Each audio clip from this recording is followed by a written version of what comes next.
Oke, Assalamualaikum warahmatullahi wabarakatuh. Eh, Kami dari kelompok A7 pengukuran teknik dan data akuisisi akan menjelaskan hasil kerja kelompok kita mengenai motion and vibration measurement dengan anggota kelompok.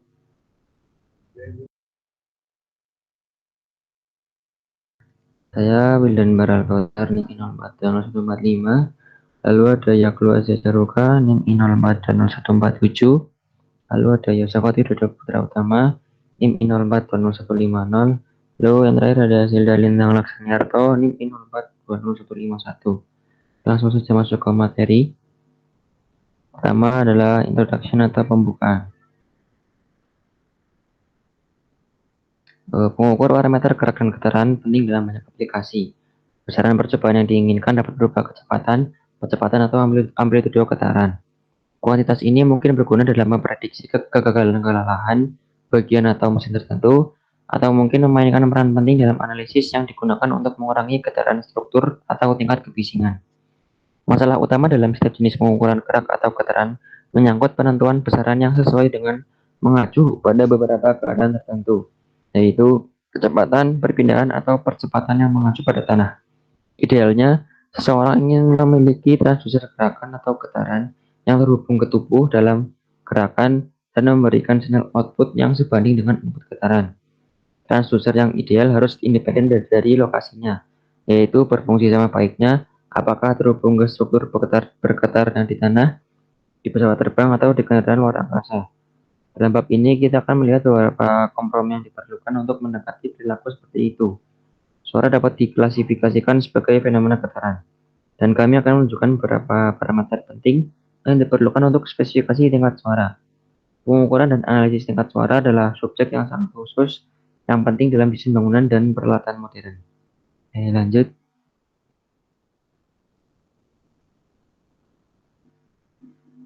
Bab kedua adalah two simple vibration instrument. Jadi misalkan terdapat baji seperti gambar di bawah ini. Untuk baji pada gambar A itu merupakan baji jika bajinya itu tidak diberikan getaran, sementara baji B itu diberikan getaran sebesar S sama dengan A cos omega T. Pada baji yang bergetar itu amplitudenya bisa dirumuskan dengan A sama dengan X tan theta per 2. X itu merupakan jarak eh, jarak pada observasi kita terhadap baji tersebut. Theta itu merupakan sudut total dari baji. Alat pengukur baji itu dibutuhkan untuk pergerakan amplitude yang lumayan besar. Oke, lanjut. Alat pengukuran frekuensi getaran yang simpel ditunjukkan pada gambar di bawah ini. Untuk gambar spesifik 2A itu jika tidak ada getaran pada balok, sementara pada B itu terdapat getaran sebesar S sama dengan SO cos omega N kali T. Jadi sinar cantilever kecil itu dipasang pada balok yang dipasang pada permukaan yang bergetar. Ketika panjang sinar diatur dengan benar, sehingga frekuensi natural sama dengan frekuensi dari permukaan getar. Lalu frekuensi natural itu dapat dirumuskan omega n sama dengan Cn akar EI per ml pangkat 4. Di mana omega n itu merupakan frekuensi natural dengan satuan Hertz, yaitu merupakan modulus yang dari material sinar dengan satuan PSI atau Newton per meter kuadrat. I itu merupakan momент energi dari sinar. I dengan satuan inch pangkat 4 atau meter pangkat 4. M itu merupakan massa per panjang unit dengan satuan lbm per in atau kilogram per meter. L itu merupakan panjang sinar, satuannya inch atau meter. Lalu Cn adalah koefisiennya dengan besaran 11 untuk satuan English, lalu 0,55 untuk satuan internasional. Oke, lanjut. dijelaskan oleh teman saya.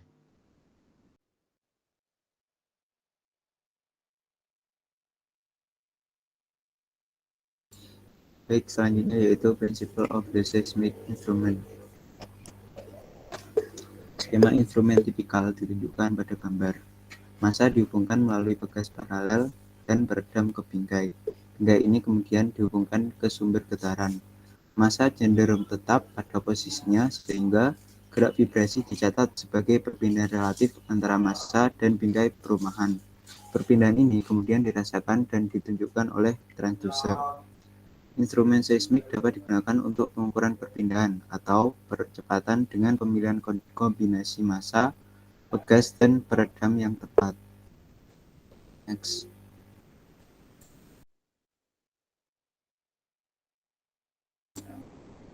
Nah, berikut merupakan gambar dari mechanical seismic instrument dengan gambar di atas menggunakan hukum kedua Newton, yaitu md kuadrat x2 per dt kuadrat plus c dx2 per dt plus kx2 sama dengan c dx1 per dt plus kx1, di mana diasumsikan gaya redam proporsional dengan kecepatan.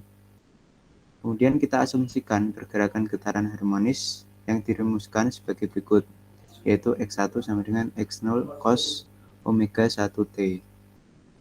Lanjut.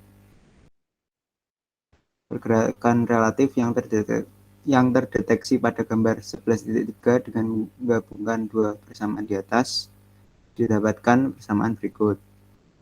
Kemudian frekuensi yang diberikan yaitu omega sama dengan k per m min c per 2m kuadrat pangkat setengah untuk c per c kurang dari 1, dan sudut fasa dirumuskan sebagai berikut: P sama dengan tan min 1 C omega 1 per K min M omega 1 kuadrat.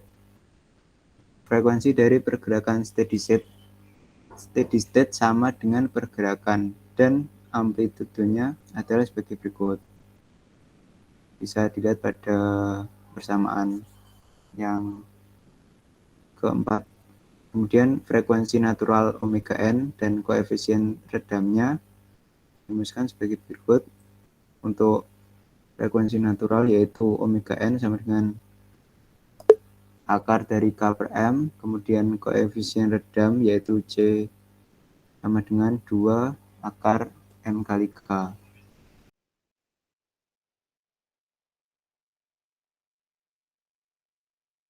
Next.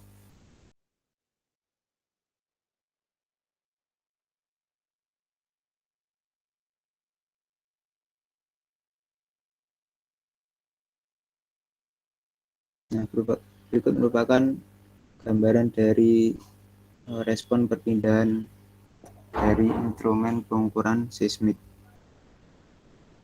Kemudian didapatkan percepatan amplitudo yaitu A0 sama dengan D kuadrat X1 per DT kuadrat sama dengan omega 1 kuadrat kali X0. Next.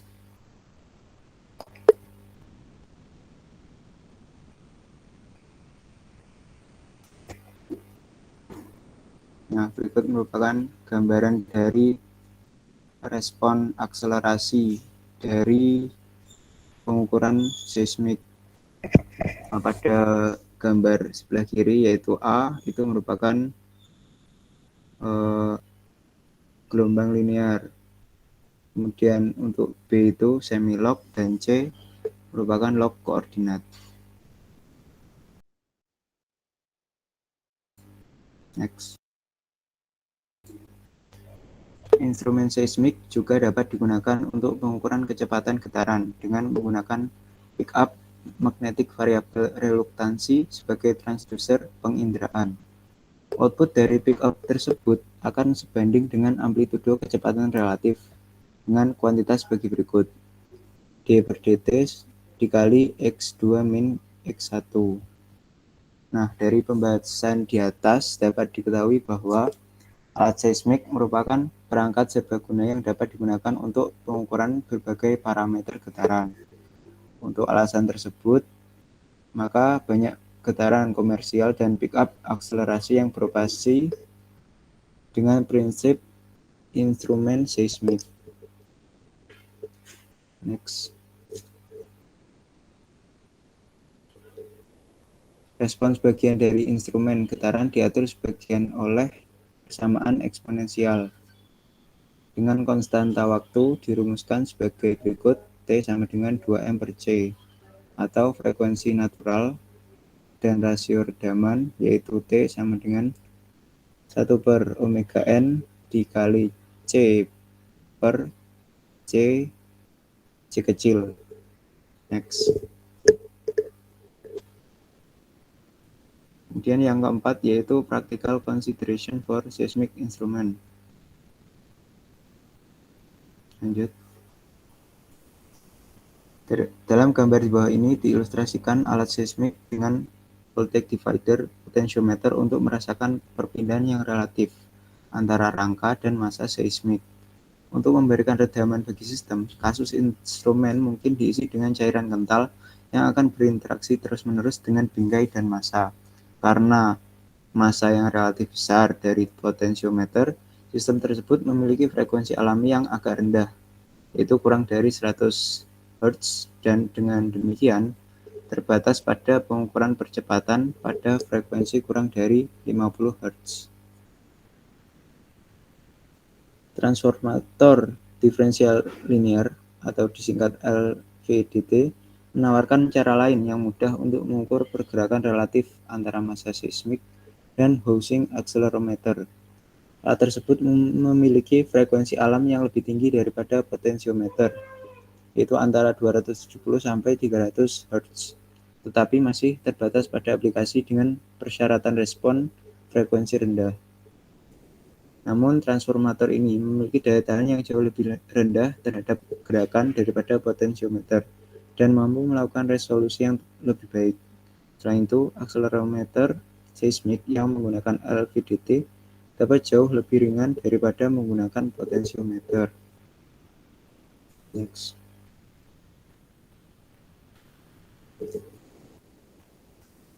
Pada gambar di bawah ini, massa seismik dipasang pada sinar cantilever. Di setiap sisi balok tersebut, strain gauge dipasang untuk merasakan tekanan dalam balok yang dihasilkan dari pergerakan getaran massa. Peredam terhadap sistem ini disediakan oleh cairan kental yang memenuhi housing atau rumahan. Output dari strain gauge dihubungkan dengan sirkuit jembatan yang cocok, yang digunakan untuk menunjukkan perpindahan yang relatif antara massa dan kerangka housing. Frekuensi alami sistem tersebut cukup rendah dan kira-kira sebanding dengan sistem LVDT. Frekuensi alami rendah hasil dari fakta bahwa berkas cantilever harus cukup besar untuk mengakomodasi pemasangan gauge resistansi. Next.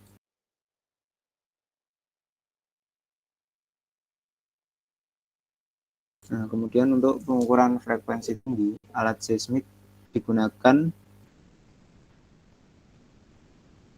menggunakan transducer piezoelektrik sebagaimana terlihat dalam gambar 11.9 di bawah ini. Frekuensi alami instrumen seperti itu bisa setinggi 100 kHz. Perangkat piezoelektrik memiliki keluaran listrik yang cukup tinggi, tetapi pada umumnya tidak cocok untuk mengukur frekuensi di bawah 10 Hz. Seismic vibration instrument mungkin dipengaruhi oleh efek suhu. Peralatan yang menggunakan sensor perubahan resistansi akan membutuhkan koreksi untuk menentukan perubahan akibat suhu, dan damping instrumen dipengaruhi oleh perubahan massa jenis cairan di sekitar massa seismik. Lanjut.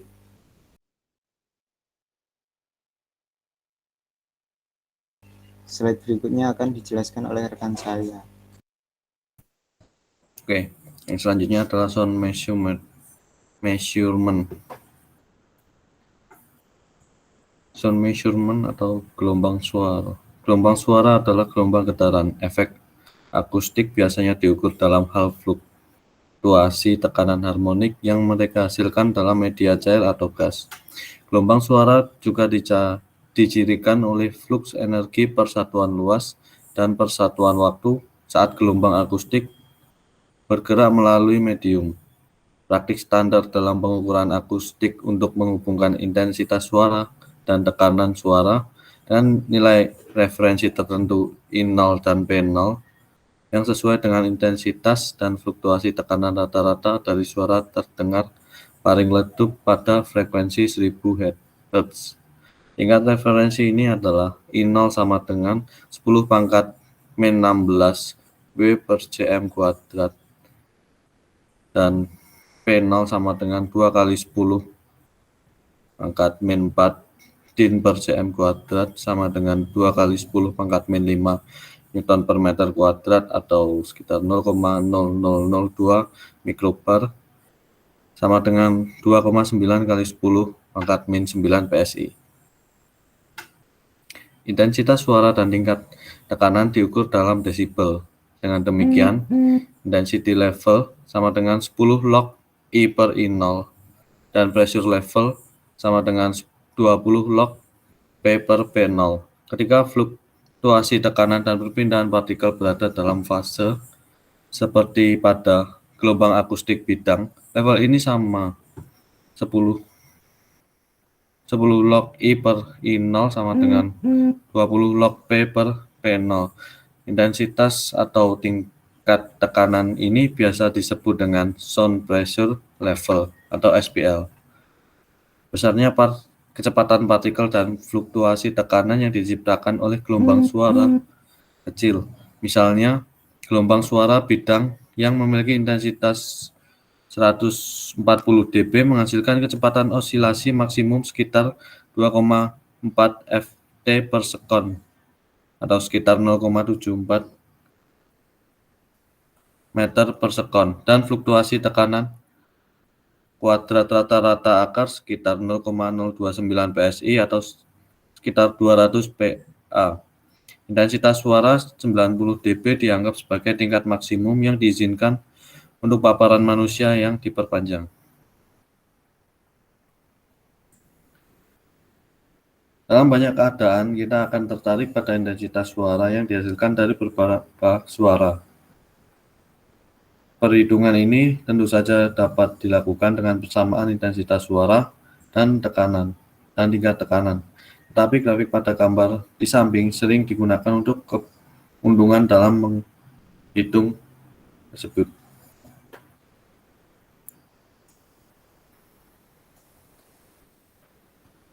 Telinga manusia memberikan respon secara berbeda terhadap frekuensi suara yang berbeda dan kelompok frekuensi tertentu, yang umumnya disebut dengan kebisingan. Sebagai contoh permasalahannya, auditorium wajib dirancang sedemikian rupa sehingga sangat sedikit kebisingan luar yang ditransmisikan melalui dinding. Cara struktur dan perlengkapan di dalam wajib memungkinkan transmisi pertunjukan audio yang jelas dari panggung. Hampir secara keseluruhan, desain akustik melibatkan pelaksanaan penilaian yang cukup berdasarkan pengalaman praktis serta pengetahuan dasar tentang pengukuran tingkat suara. Pengukuran tingkat suara dilakukan dengan beberapa jenis mikrofon, di mana dapat dianggap sebagai jenis instrumen getaran seismik. Kemungkinan aplikasi praktis yang khas dari pengukuran tingkat suara memerlukan analisis spektrum kebisingan dalam sumber suara tertentu. Beberapa pengukuran tekanan suara dilakukan untuk menentukan intensitas suara di berbagai pita panjang gelombang. Selanjutnya, traveling plane wave.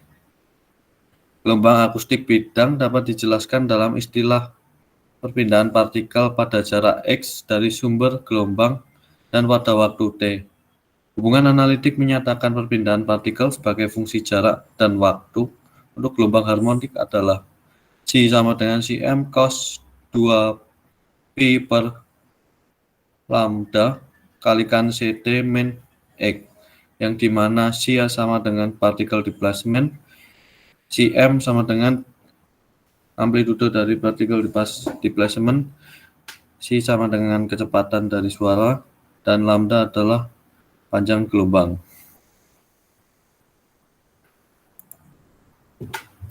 Fluktuasi tekanan karena lewatnya gelombang suara bidang dapat digambarkan dalam bentuk amplitudo perpindahan partikel melalui hubungan P sama dengan min beta kalikan delta G per delta X, dan sama dengan min beta kalikan 2pi per lambda kalikan Cm sin 2pi per lambda kalikan Ct min X, di mana beta adalah modulus curah adiabatik dari fluida yang didefinisikan oleh beta sama dengan min V dB per dV. Intensitas gelombang suara didefinisikan sebagai flux energi persatuan waktu dan persatuan luas. Beberapa ekspresi ekivalen untuk intensitas gelombang lempeng diberikan dalam persamaan sebagai berikut. Ini yang dimana Rho A sama dengan density dari air, omega adalah frekuensinya, Cm sama dengan kecepatan amplitudo dari gelombang, Si RMS sama dengan RMS value dari partikel dari kecepatan partikel, PRMS sama dengan RMS dari fluktuasi pressure tekanan fluktuasi. Penting untuk dicatat bahwa ekspresi intensitas yang mengandung istilah tekanan tidak berlaku untuk kasus gelombang silinder atau bola, kecuali jari-jari kelengkungan gelombang ini cukup besar sehingga muka gelombang dapat didekati dengan bidang. Selanjutnya standing wave. Gelombang berdiri seperti gelombang berjalan digambarkan sebagai perpindahan partikel periodik dan kecepatan partikel periodik yang sama. Untuk kasus gelombang berjalan, amplitudo perpindahan partikel itu sama terlepas dari posisi X, asalkan efek dari disipasi kental diabaikan. Untuk gelombang berdiri, amplitudo perpindahan partikel akan mengikuti variasi periodik dengan jarak X dari sumber suara. Pada seperempat panjang gelombang genap, amplitudo akan menjadi 0, dan pada seperempat panjang gelombang ganjil, amplitudo perpindahan partikel akan pada nilai maksimumnya. Akibatnya, istilah gelombang berdiri berasal dari fakta bahwa amplitudo perpindahan partikel memiliki variasi periodik yang independen dari waktu. Dengan demikian, dapat disimpulkan bahwa gelombang berdiri di titik tertentu posisi. Gerak partikel dalam gelombang berdiri dapat diwakili oleh hubungan berikut. C sama dengan 2Cm sin dalam kurung 2πx per lambda kalikan cos dalam kurung 2pi Ct per lambda tambahkan konstanta.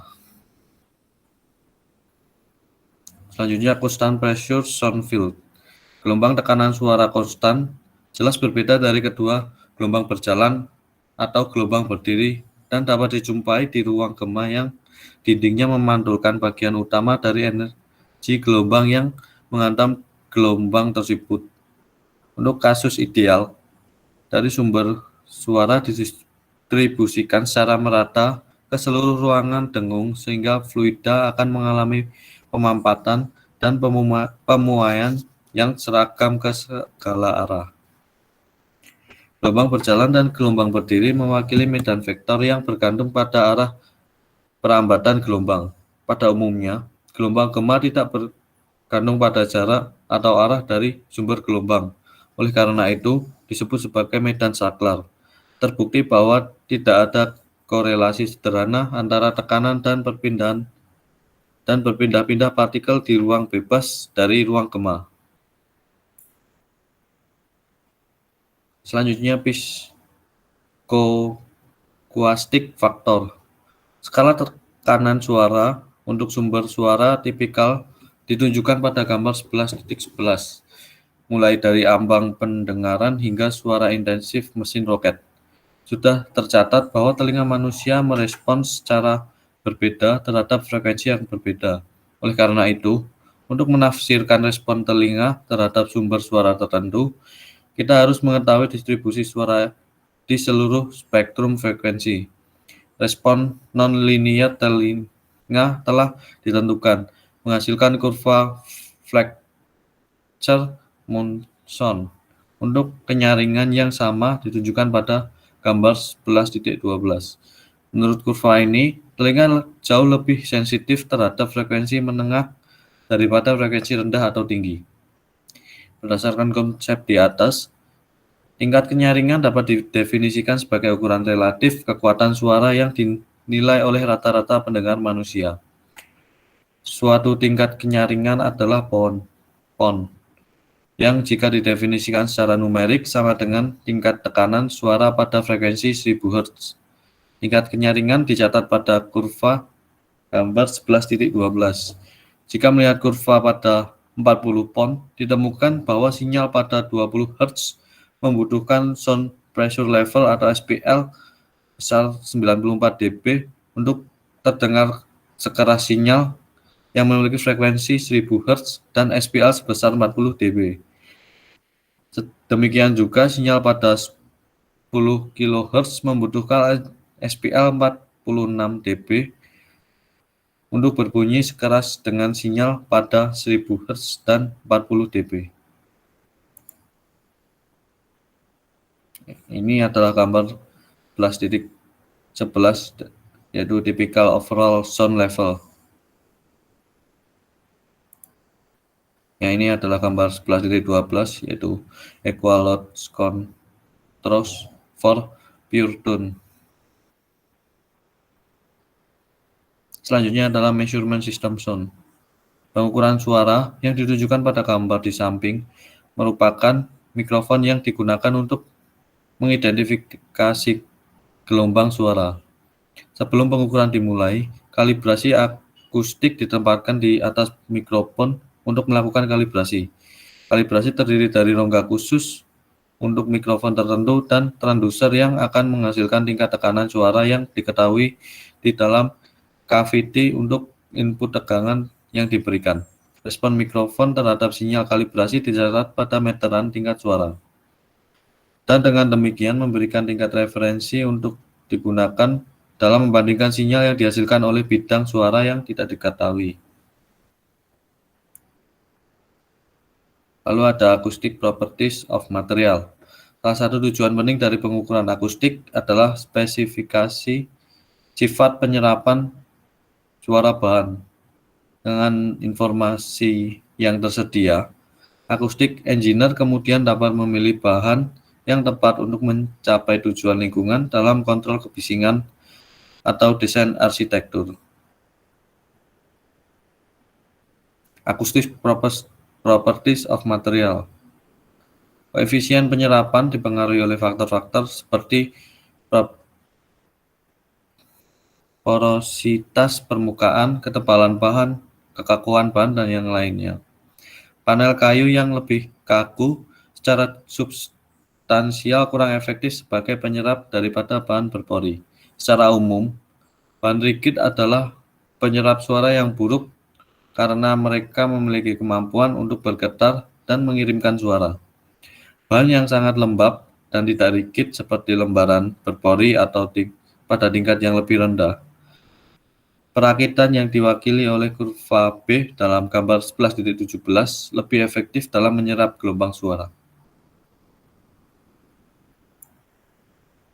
Noise reduction coefficient. Karena sifat atas ke seluruh spektrum frekuensi, kita dapat memilih atau menghitung rata-rata terpadu dari koefisien penyerapan. Tetapi praktik yang diterima dalam koefisien pengurangan kebisingan atau NRC sebagai NRC sama dengan sigma sound absorption coefficient of material dari pada 250, 500, 1000 dan 2000 Hz bagi 4. Dengan demikian, NRC dapat ditentukan dengan mengukur koefisien penyerapan pada 4 frekuensi tes dan dengan mengambil rata-rata aritmatika mereka. Perlu dicatat, untuk tidak memperhitungkan karakteristik penyerapan pada frekuensi rendah, katakanlah 125 Hz. Untuk alasan ini, Perbandingan bahan atas dasar NRC saja mungkin menyesatkan jika karakteristik penyerapan pada frekuensi rendah. Inkonsistensi tertentu terdapat dalam data yang dipublikasikan. Koefisien pengurangan kebisingan menjadi penyebab pengaruh pemasangan sampel dan prosedur pengujian pada pengukuran. Ya. Sekian presentasi dari kelompok kami. Bila ada salah kata kami mohon maaf. Sekian dari kami. Wassalamualaikum warahmatullahi wabarakatuh.